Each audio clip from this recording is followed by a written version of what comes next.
Olá, meu irmão, minha irmã. Terça-feira, 25 de abril. Hoje a igreja celebra a memória de São Marcos Evangelista, o autor do primeiro evangelho. Marcos, que aparece como companheiro de Paulo e sobretudo como um companheiro de Pedro, né? Aparece bastante em Atos dos Apóstolos. E hoje nós o celebramos e celebramos também a sua vida doada a nosso Senhor Jesus Cristo. Portanto, vamos ao Evangelho então de hoje, que vai ser de Marcos, né? Marcos capítulo 16, versículos de 15 a 20, diz assim: Naquele tempo Jesus se manifestou aos 11 discípulos e disse-lhes: Ide pelo mundo inteiro e anunciai o Evangelho a toda criatura. Quem crer e for batizado será salvo, quem não crer será condenado. Os sinais que acompanharão aqueles que crerem serão estes: expulsarão demônios em meu nome e falarão novas línguas. Se pegarem serpentes ou beberem algum veneno mortal, não lhes fará mal algum. Quando impuserem as mãos sobre os doentes, eles ficarão curados. Depois de falar com os discípulos, o Senhor Jesus foi levado ao céu, sentou-se à direita de Deus. Os discípulos então saíram e pregaram por toda parte. O Senhor os ajudava e confirmava sua palavra por meio dos sinais que a acompanhavam. Palavra da salvação, glória a vós, Senhor. Irmãos e irmãs, hoje nós celebramos então São Marcos Evangelista e temos aqui o finalzinho do seu evangelho, que é de uma riqueza, de um otimismo, de um poder, de uma unção, de uma convocação tão grande. Jesus se manifesta aos seus discípulos e diz então: Ide pelo mundo inteiro e anunciai o evangelho a toda a criatura.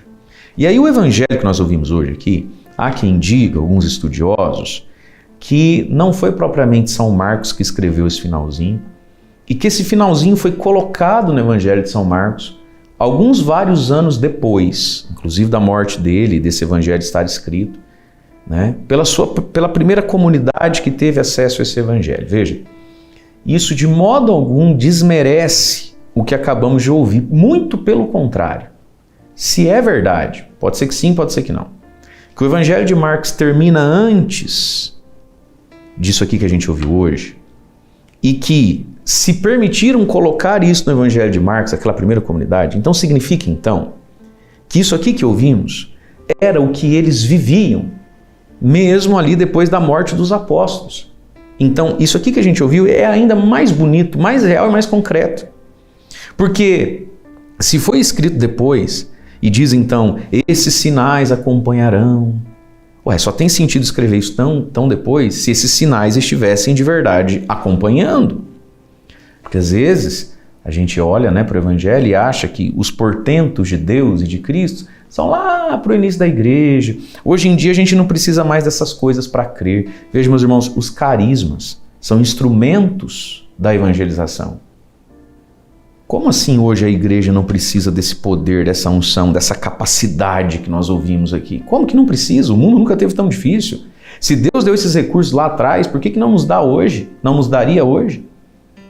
Acontece que às vezes a gente olha a igreja como que olhando o próprio umbigo. A gente olha pra gente e nós somos todos, como disse esses dias o Papa Francisco, né, católicos elegantes, né? Então, eu não preciso dessas coisas para quê? Tá bom, você não precisa, nós não precisamos.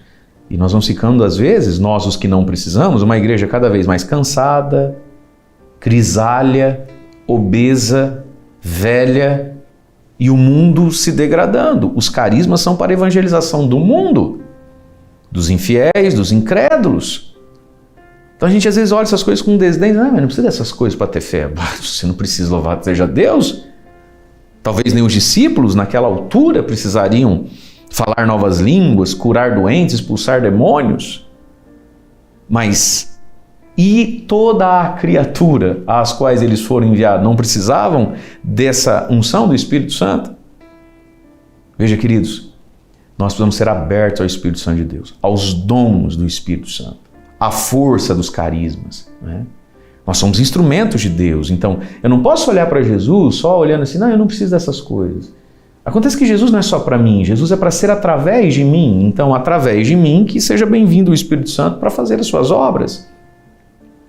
E se eu não estou precisando de algo assim, mas o mundo precisa de algo assim. Esse evangelho nos fala que todos nós somos evangelizadores. Ide pelo mundo inteiro anunciar o evangelho a toda criatura.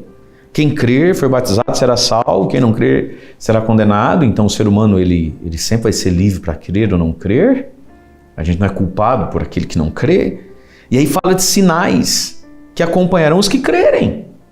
Os que crerem. Se você crer, existem sinais para te acompanhar na sua missão, né? E aí vai dizer expulsar demônios, falar novas línguas, né? O livramento de serpentes e venenos, o mal que a gente vai atravessando, né?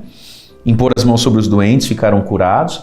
Isso tudo aqui são realidades concretas, é isso mesmo que você ouviu, que eu ouvi. Mas dessas coisas também a gente pode depreender o sentido espiritual dessas coisas, para que a gente possa evangelizar com poder, com sinais. E tudo isso aqui, minha gente, produz alegria e vida numa comunidade, numa pessoa, num evangelizador, numa igreja. Se nos faltam dessas coisas, a coisa fica pesada, fica triste, fica enfadonha. A igreja é viva, o evangelho é vivo, ele é dinâmico. E então os discípulos saíram e pregaram por toda parte. E olha só o que São Marcos escreveu, ou tá bom, talvez algumas décadas ali depois, precisaram escrever então para isso aqui não ficar incompleto. Se foi assim, eu acho que é até mais bonito. O Senhor os ajudava e confirmava a pregação e a palavra por meio dos sinais que acompanhavam. A palavra não é vazia. Por meio dos sinais que a acompanhavam. E aí, a primeira leitura de hoje é da carta de São Pedro. São Marcos foi o secretário de São Pedro. São Pedro tinha muita dificuldade para escrever. São Pedro era um homem muito simples, muito santo, muito ungido, muito sábio, mas ele não tinha certas culturas. Então Marcos, na verdade, foi o secretário de Pedro. Quando a gente lê as cartas de Pedro, quem escreveu foi Marcos. Pedro estava ditando aquilo. E o próprio evangelho de Marcos, com certeza, é aquilo que Pedro ditou, contou, partilhou e Marcos foi anotando.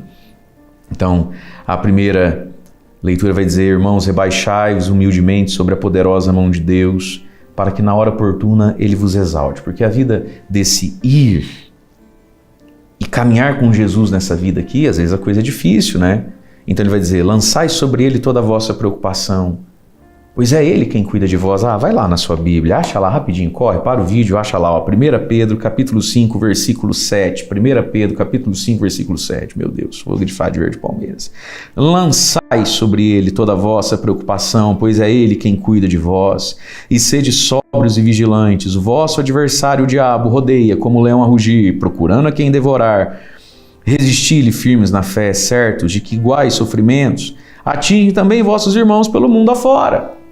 E aí, no final do versículo 10 diz assim: Jesus vos chamou, perseverais assim, Ele vos restabelecerá e, verde Palmeiras, vos tornará firmes, fortes e seguros. Que coisa linda. Jesus vai me fazer, sempre que preciso, firme, forte e seguro. Mas, vamos de versículo 7? Lançai sobre Ele toda a vossa preocupação, pois é Ele quem cuida de vós. Deus abençoe você. Em nome do Pai, do Filho e do Espírito Santo. Amém.